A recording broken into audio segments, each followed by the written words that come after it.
नमस्कार, न्यूज 18 देख रहे हैं आप और मैं हूं आपके साथ अंशिका पाठक। जहां कुछ दिन पहले तबाही आई थी, लाशें बिछी थी, धरती फिर वहीं कांपी है। जी हां, म्यांमार में एक बार फिर धरती डोली है। अभी इससे लोग उभरे भी नहीं कि एक बार फिर भूकंप आया है। म्यांमार में एक बार फिर भूकंप के तेज झटकों ने लोगों को दहशत में डाल दिया।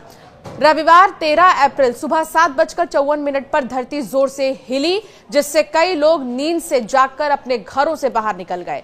इस भूकंप की तीव्रता 5.5 मैग्नीट्यूड मापी गई है। नेशनल सेंटर फॉर सिस्मोलॉजी के अनुसार भूकंप का केंद्र जमीन से 10 किलोमीटर की गहराई में था। फिलहाल किसी तरह के जानमाल के नुकसान की खबर नहीं है, लेकिन लोग अब भी हालिया त्रासदी से उबर नहीं पाए हैं, जिसने पूरे देश को हिलाकर रख दिया था। म्यांमार के मौसम विभाग ने कहा है कि रविवार को भूकंप मंडाले से 97 किलोमीटर दक्षिण में वुंडबिन टाउनशिप के क्षेत्र में 20 किलोमीटर की गहराई पर आया।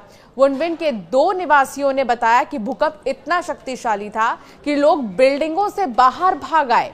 कुछ घरों की छतें टूट गई। एक दूसरे शहर के शख्स ने बताया कि उसे भूकंप का झटका महसूस नहीं हुआ।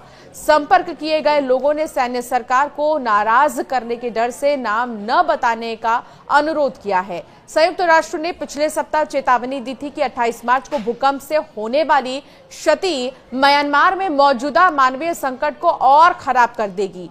यहां गृह युद्ध ने पहले ही 3 मिलियन से भी ज्यादा लोगों को विस्थापित कर दिया है। भूकंप ने कृषि उत्पादन को बुरी तरह से बाधित कर दिया है। स्वास्थ्य आपातकाल की स्थिति पैदा हो चुकी है। भूकंप से चिकित्सा सुविधाएं तबाह हो चुकी हैं। लगातार भारत जो है म्यांमार की मदद कर रहा है, राहत सामग्री पहुंचा रहा है। कई बड़े फोर्सेस म्यांमार में मौजूद रहे। प्रधानमंत्री नरेंद्र मोदी ने सोशल मीडिया प्लेटफॉर्म पर जो है एक पोस्ट किया था। एस जयशंकर ने इसकी जानकारी दी। म्यांमार में इससे पहले 28 मार्च को 2025 में ही 7.7 तीव्रता का भीषण जो भूकंप आया था, उस त्रासदी में अब तक 3600 से भी ज्यादा लोगों की मौत हो चुकी है। 5000 से ज्यादा लोग घायल बताए जा रहे हैं और सेना राहत एजेंसियां अभी भी कई इलाकों में बचाव कार्य में जुटी हुई हैं। देश के कई इमारतें जमींदोज हो गई और सड़कों, पुलों समेत बुनियादी ढांचे को गंभीर नुकसान पहुंचा है। शनिवार 12 अप्रैल 2025 को पाकिस्तान में 5.8 तीव्रता का भूकंप दर्ज किया गया। मौसम विभाग के अनुसार भूकंप का केंद्र 33.63 डिग्री उत्तरी अक्षांश और 72.46 डिग्री पूर्वी देशांतर पर जमीन से 10 किलोमीटर गहराई में था। इस भूकंप के झटके भारत के जम्मू कश्मीर क्षेत्र में भी महसूस किए गए। हालांकि यहां किसी नुकसान की खबर नहीं है। इससे पहले 8 अक्टूबर 2005 को सुबह 8:50 पर पाकिस्तान अधिकृत कश्मीर यानी कि पीओके के मुजफ्फराबाद में आए 7.6 तीव्रता के भूकंप ने 80,000 से ज्यादा लोगों की जान ले ली थी। यह भूकंप नियंत्रण रेखा के दोनों ओर तबाही लेकर आया था। भूकंप प्रभावित क्षेत्रों में रहने वाले लोगों को सतर्क रहने की सलाह दी गई है। विशेषज्ञों का यह मानना है कि बड़े भूकंप के बाद आफ्टर शॉक्स आना सामान्य है और ये कई हफ्तों तक जारी रह सकते हैं, यानी कि म्यांमार को अभी राहत नहीं है। अभी ऐसे कई और झटकों के लिए म्यांमार को रेडी रहना होगा, क्योंकि जो 28 मार्च को भूकंप आया था और लगातार बैक टू बैक आया है भूकंप, उसका कहीं ना कहीं जो है असर देखने को अब भी मिलेगा कुछ समय तक। इसे आफ्टर शॉक्स के नाम से जो है वैज्ञानिक बता रहे हैं। इसका मतलब कि म्यांमार में जो भूकंप आया है उसका असर अभी और 10 से 15-20 दिन रह सकता है। ऐसे में लोगों को खुले स्थानों में रहने और जरूरी आपातकालीन सामान अपने पास रखने की सलाह दी गई है। हाल ही में आए भूकंप को लेकर एक रिपोर्ट में कहा गया कि भूकंप के कारण 5000 से ज्यादा लोग घायल हुए हैं, 145 से ज्यादा लोग अब भी लापता हैं। रिपोर्ट में यह तक बताया गया है कि 6000 से ज्यादा मोबाइल संचार स्टेशन क्षतिग्रस्त हो गए। रिपोर्ट में कहा गया है कि 6 अप्रैल तक 5000 से भी ज्यादा स्टेशनों को ठीक कर दिया गया है, जबकि 700 से भी ज्यादा स्टेशन अभी भी ठीक किए जा रहे हैं। इसके साथ ही म्यांमार के 15 डाकघरों ने भूकंप के कारण अपना काम अस्थायी रूप से बंद कर दिया था, लेकिन 31 मार्च से इसको फिर से जो है शुरू किया गया। तो भूकंप के दौरान क्या करें क्या ना करें ये बहुत जरूरी है। भूकंप के दौरान जितना संभव हो उतना सुरक्षित रहे, वैज्ञानिक ये कह रहे हैं। और साथ ही जो एक्सपर्ट्स हैं उनकी राय क्या कहती है ये भी हम आपको बताएंगे कि भूकंप के समय अगर आप घर में हैं तो क्या करें, अगर आप बाहर हैं तो क्या करें, अगर आप गाड़ी चला रहे हैं तो क्या करें। लेकिन फिलहाल म्यांमार में 28 मार्च के बाद जो भूकंप आया है उसके बाद से ही लोग डरे सहमे हुए हैं। बड़ी बड़ी बिल्डिंग देखते ही देखते धाराशायी हो गई हैं, जो पुल पुलिया बने थे वो सब टूट चुके हैं। और अब जो 5.5 तीव्रता का भूकंप आया है इससे कई जगहों पर सड़कों पर दरार आ गए हैं।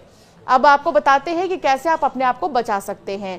इस बात के प्रति सतर्क रहे कि कौन से भूकंप वास्तव में इसकी पूर्व चेतना देने वाले भूकंप के झटके होते हैं और बाद में बड़ा भूकंप भी आ सकता है। धीरे धीरे कुछ कदमों तक सीमित हलचल करें जिससे पास में किसी सुरक्षित स्थान पर पहुंच सके और भूकंप के झटकों के रुकने पर घर में तब तक रहें जब तक कि आपको ये सुनिश्चित ना हो जाए कि बाहर निकलना सुरक्षित रहेगा। यदि आप अगर घर में हैं तो आप घर के अंदर है तो जमीन पर झुक जाएं, किसी मजबूत या टेबल को या फिर फर्नीचर के किसी भी हिस्से के नीचे बैठ जाएं। तब तक मजबूती से उसको पकड़ कर रखें जब तक कि भूकंप के झटके ना रुक जाएं।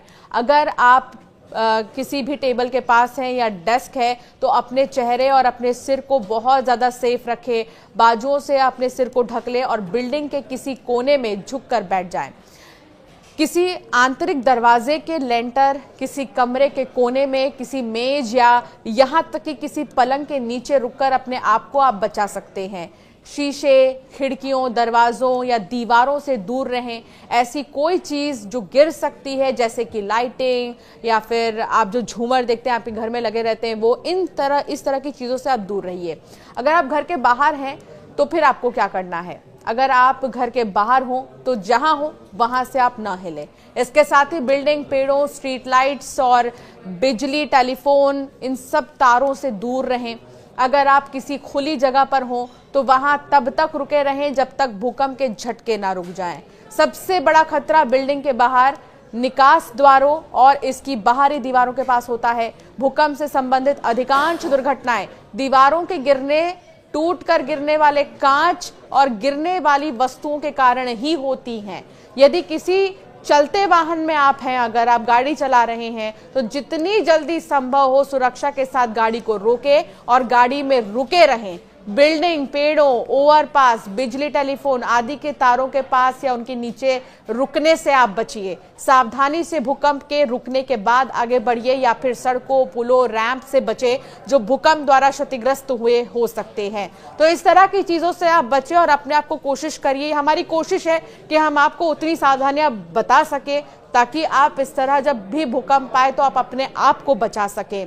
म्यांमार में फिलहाल जो है हालात बहुत ही ज्यादा डरावने हो रखे हैं। लोग दहशत में जी रहे हैं। हल्की सी भी कहीं पर भी शेकिंग होती है तो लोग डर जाते हैं कहीं भूकंप तो नहीं आ गया है। फिलहाल रविवार सुबह भी जो भूकंप आया इससे लोग दहशत में हैं और अभी एक्सपर्ट्स यही कह रहे हैं कि म्यांमार को रेडी रहना है क्योंकि आने वाले कुछ दिनों में एक बार फिर से भूकंप के झटके महसूस किए जा सकते हैं। आपका क्या मानना है इस मामले पर हमें जरूर कमेंट कर बताएं। ऐसे कई और वीडियोस के लिए हमें सब्सक्राइब करना ना भूलें।